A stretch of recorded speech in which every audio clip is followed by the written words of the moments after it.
This is the Blix Ultra. It's a fat tire electric bike that has tons of accessories, kind of making it into almost a cargo bike, or like definitely an SUV. Go anywhere with these tires, be seen with some of the lights, take your kids or your friends, even an adult on this back pad with these optional foot pegs and this just beautiful rack. I'm really excited about this bike. I mean, especially for the price point. It's $2,099, okay? And that's with one battery. If you get the one battery option, they only have that available in white. So what we're looking at here is this glossy gray, and I just love it. It helps the batteries and the fenders and everything else kind of blend in. For $24.99, you get yourself the dual battery option, really high capacity, which is nice to have if you're carrying around a passenger and you're using this high power 750 watt motor. So you get double the capacity. The batteries don't match exactly. The physical design is different. They each have a separate key. You got to charge them one at a time. So there are some trade-offs. The additional battery weighs about 7.2 pounds.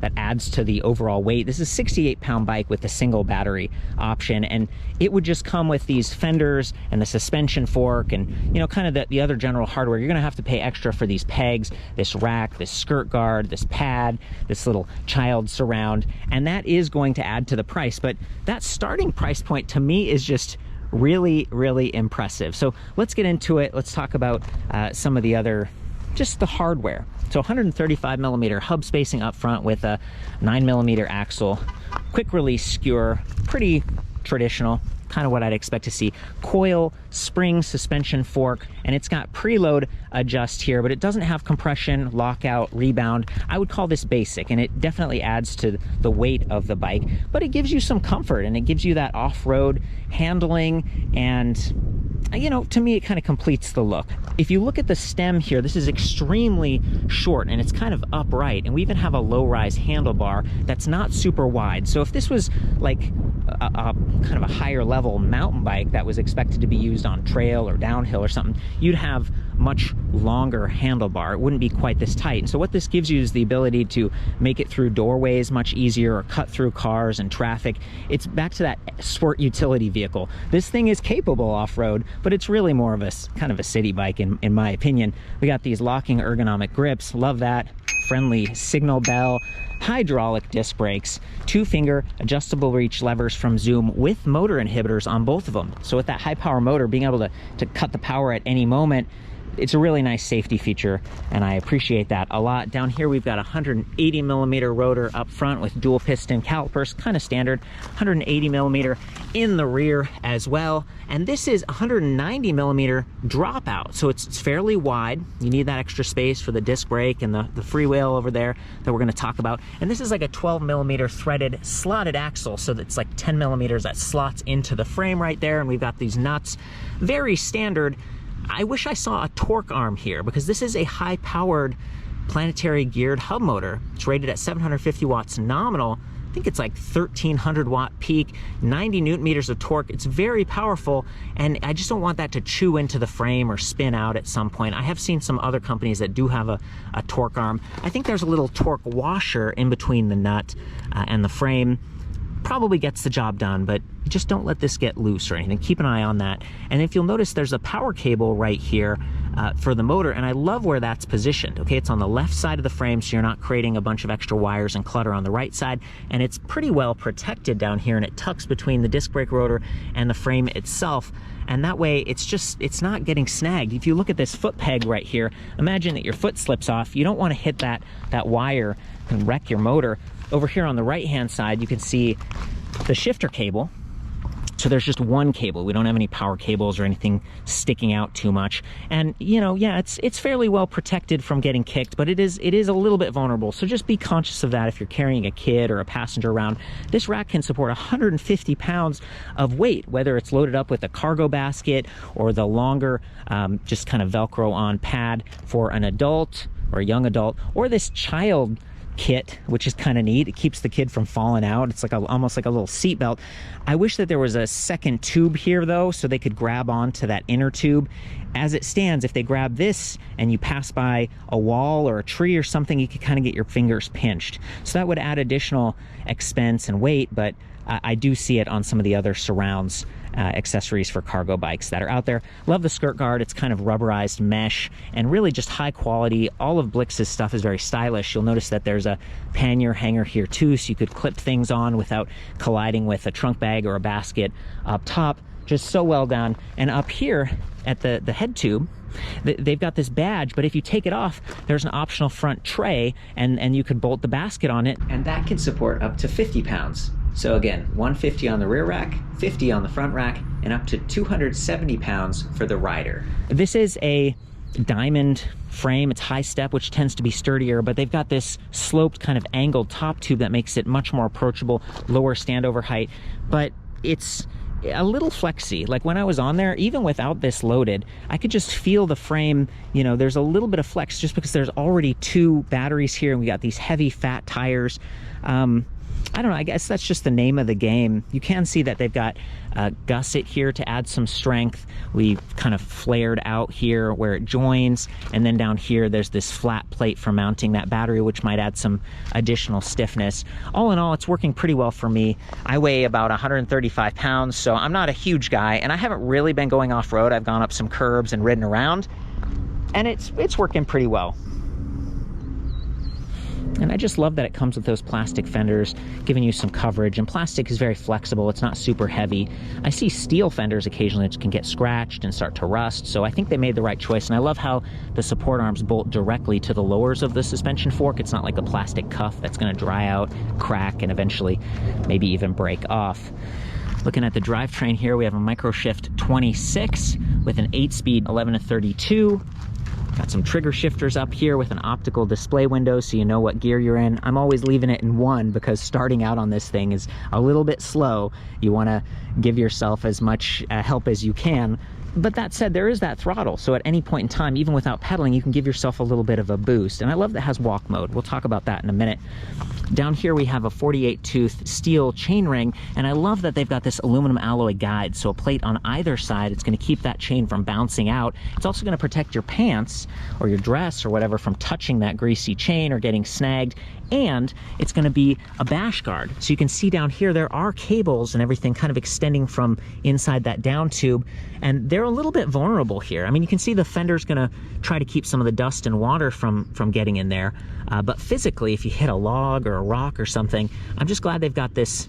Again, it's kind of a bash guard here that's going to protect all the cables and stuff. I do feel like this could be a little bit cleaner. They've kind of got that shrink wrap surrounding it, and it's just bolted on, so it might be a little bit easier to repair or replace yourself if needed. But yeah, I'm seeing more e-bikes that they actually put it inside the frame or hide it a little bit more. Maybe the slide plate for the battery pack itself, it's just a little bit exposed down there. Blix does sell direct, and they also have a bunch of shops. I'm at Fit and Fun here in Sun City, Arizona, and they helped assemble this thing, got it looking perfect. It's just nice to be able to go in and talk to someone, do a test ride, and get some help. The Ultra only comes in 1 frame size, and I mentioned with 1 battery, you only get it in white. We got the gray and green color options, so 3 colorways is pretty cool, but only 1 frame size. So coming back to the stem being a little bit shorter, you can swivel the handlebar forward and back. You can raise or lower the seat. This is 27.2 millimeter seat post, and then a comfortable saddle with a handle built in, so you can sometimes kind of lift and maneuver the rear of the bike. A lot of times I'll lock one of the brakes and kind of pop a wheelie and turn the bike that way, especially if I'm loading it into a car rack. And again, I would take those batteries off just to reduce the weight as much as possible. In terms of comfort, I mentioned the suspension fork, but these Chow Yang tires, these are 26 by 4.0, and a lot of times, you know, it says up to 20 PSI. I think, you know, min inflation on these can be down towards 5, but it doesn't actually say on these. So 5 to 20, and a little bit lower is going to give you some comfort, but it might impact steering a bit, and of course your range is going to be impacted as well. If you want to go super high comfort, consider a suspension seat post here. So that'll give you almost like a full suspension feel. The downside is it's going to cost, and it's going to raise that minimum saddle height by about 3 inches, because that's where the suspension joint actually is. And if you're someone who's choosing this bike because it's approachable, now you got to hop up even higher to get on the saddle. Something worth considering. I love that Blix has a bottle cage mount here and here on the down tube, and there are actually 4 bosses, so you could slide that cage up or down possibly mount 2 accessories, like a folding lock and a bottle cage. Maybe in the future they'll have some other accessories that go there, but to me that was like, well, why not? I mean, that's pretty cool. I don't see that all the time, and a lot of times I only see one mounting point. So as I use this as an SUV, it's like I got my folding lock, I got my bottle, I got my kids stuff back here, and then maybe I have a side bag or a backpack. I'm always wearing a backpack with my camera gear here, and I just love that. This is very thoughtfully done. It's fairly custom. And then, of course, 170 millimeter standard length crank arms and these nice Wellgo platform pedals. This is a nice name brand part. A lot of times for a more affordable electric bike, you'll get a cheaper part, like plastic or something. And with a bike that really is off-road capable, if it tips or if you're in rough terrain, you have pedal strikes, I just like that they didn't cheap out. These give you plenty of surface area and good traction. So great job, especially in the snow or something. And coming back to the tire pressure, if you are going in soft terrain or snow, lower that tire pressure. The tires will spread out, increase that surface area, and you'll get some more float. I've actually ridden bikes like this in soft sand, and it's worked, but I've had to go all the way down to roughly 5 psi to get that going. These are double wall aluminum alloy rims, by the way. I love that they're black. They got the black matching spokes and hubs. Everything here is looking pretty good. So these are the 2 batteries. There are some trade-offs. You need 2 keys. So here's the first key for that down tube battery, and then the second key kind of sticks into that second pack. Both of these batteries offer great capacity. The website says 672 watt hours, but when you actually look at the fine print here, it says 46.8 volt, 13.6 amp hour for 636 watt hours on that down tube battery, and then 47.2 volt, 13.6 amp hour, 641.9. So they aren't quite 672, but still a great capacity, especially when you combine them.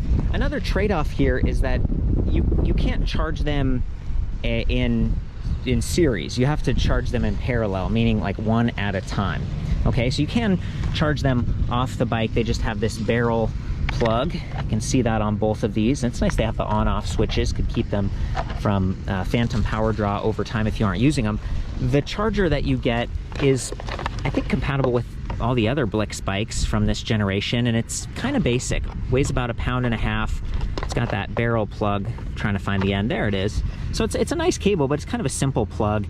It's the kind of thing that hopefully you wouldn't get mixed up with your other chargers, because it does say Blix, so you'd know. But it's only a 2 amp charger.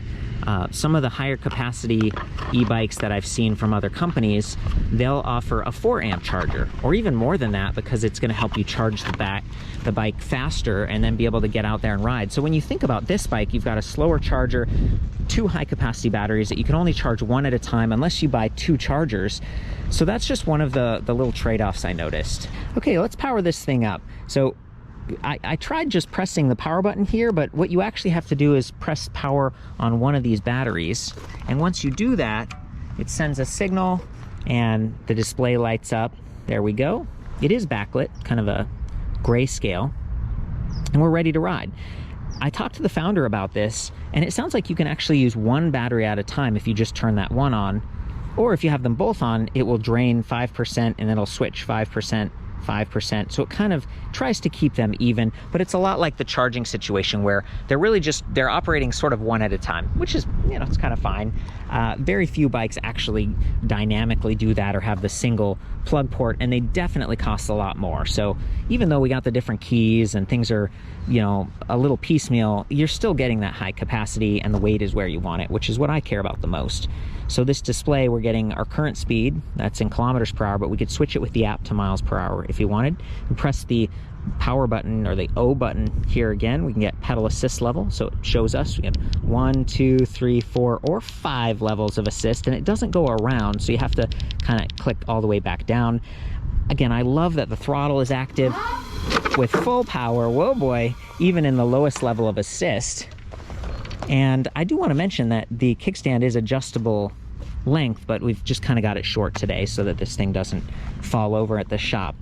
Okay, we press the O button again. We got state of charge percentage. Great job, Blix. I love that. Instead of like 4 or 5 dots, just 20, 25% increments, we have 1% increments. Much more precise.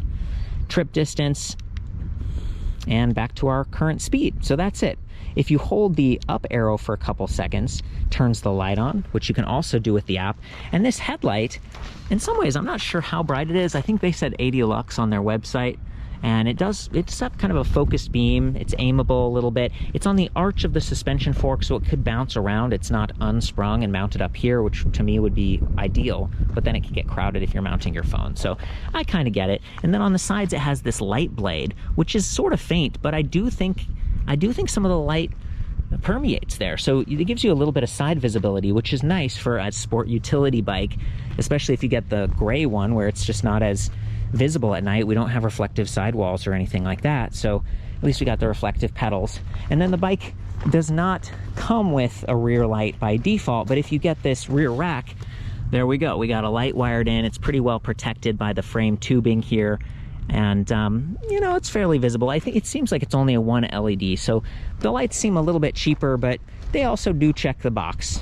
And then if we hold the down arrow for a couple seconds, you'll activate walk mode, which is great for a heavy bike like this, especially if you're on bumpy terrain and feel more comfortable walking. And if you hold that O button for a minute, it'll open the settings. And I can change the units, the side that this display is on, the backlight brightness. Oh, cool, let's dial that up. And the version, coin battery. So there is a coin battery in here that has like kind of a memory, and then back to contrast. So let's try to exit this. I'm near the bike right now with Bluetooth enabled, and it found the bike. I can see it there. Select your vehicle. The bike is powered on, paired the vehicle. How cool is that? And then I've just got to sign up. So the app is connecting, shows the battery percentage down here. Looks like I could do a mapping, so GPS, it could take me to a destination. I can lock the bike. That's kind of neat. It even has like a little lock on the display over here. Oh, look at that. That is so cool. Right from the app, I could turn the lights on. Huh, when I tap mode, it just changes the assist level, like 0, 1, 2, 3, 4, 5. And I really like, you know, this little button pad over here is pretty easy to use. It's pretty clear, it's small, it stays out of the way, so you could mount your phone here if you wanted to use this for GPS. I did not see a USB charging port or anything, which would be really wonderful considering we have 2 high-capacity battery packs, so you could keep your phone going longer, but that's okay. Some of the other menus here, we got the map, the dashboard, activity feed, vehicle, support, settings. I like to go to settings, auto connect, distance. So right now it's in kilometer, I'm going to change it to miles. Temperature, keep the screen on with any activity. Huh, this is pretty cool. I actually like this app. Looks like I could update my name, connect a Strava account. That's cool. And if I click vehicle, this is where I could change from class 2 to class 3. That is so cool. So this really is 2 separate classes. Class 2 is up to 20 miles per hour with throttle. Class 3 gets you up to 28 miles per hour with pedal assist. And I think the throttle would still work. Let's try this. So we just did, yeah, okay, cool. I'm getting ready to do a little ride test here. I would call this frame small, medium. They even measure it at like 16 inches. So that's this portion here, the seat tube. The part of the reason it's so small or such a low number is that the top tube doesn't come straight across, so they're able to get that really low, like minimum saddle height position and standover. But when I actually get on it, the reach and even just my legs and stuff, I'm raising that saddle really high. And I'm about 5'9", weigh about 135 pounds. I'm gonna hop on this and I'm gonna pedal without assist. I'm starting in that lowest gear number 1, which is 32 tooth, and it's workable. This isn't flat either. I'm a little bit of an incline here. And then pretty quickly I get the momentum. I'm feeling comfortable. It's pretty quiet. Just get really gentle. Pedal assist 1, can't even hear it. Assist 2, can hear it a little bit.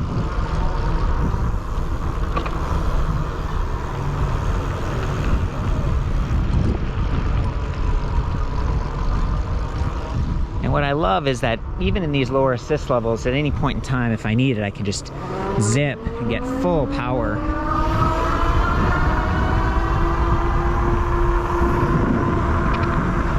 All the way up to that 20 mile per hour, 32 kilometer per hour top speed, braking with just that front brake.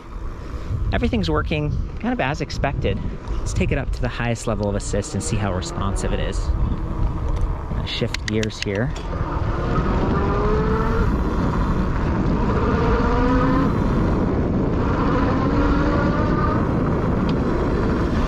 Very responsive. And this is using what I believe is a 12 magnet sealed cadence sensor right there on the left side of the bottom bracket, that little plastic ring. It starts, it stops just fine. And again, at any point in time, I can override with those brake levers. So yeah, it's performing as expected. Nice and smooth. Even do the no hands. Feeling pretty comfortable. Stable.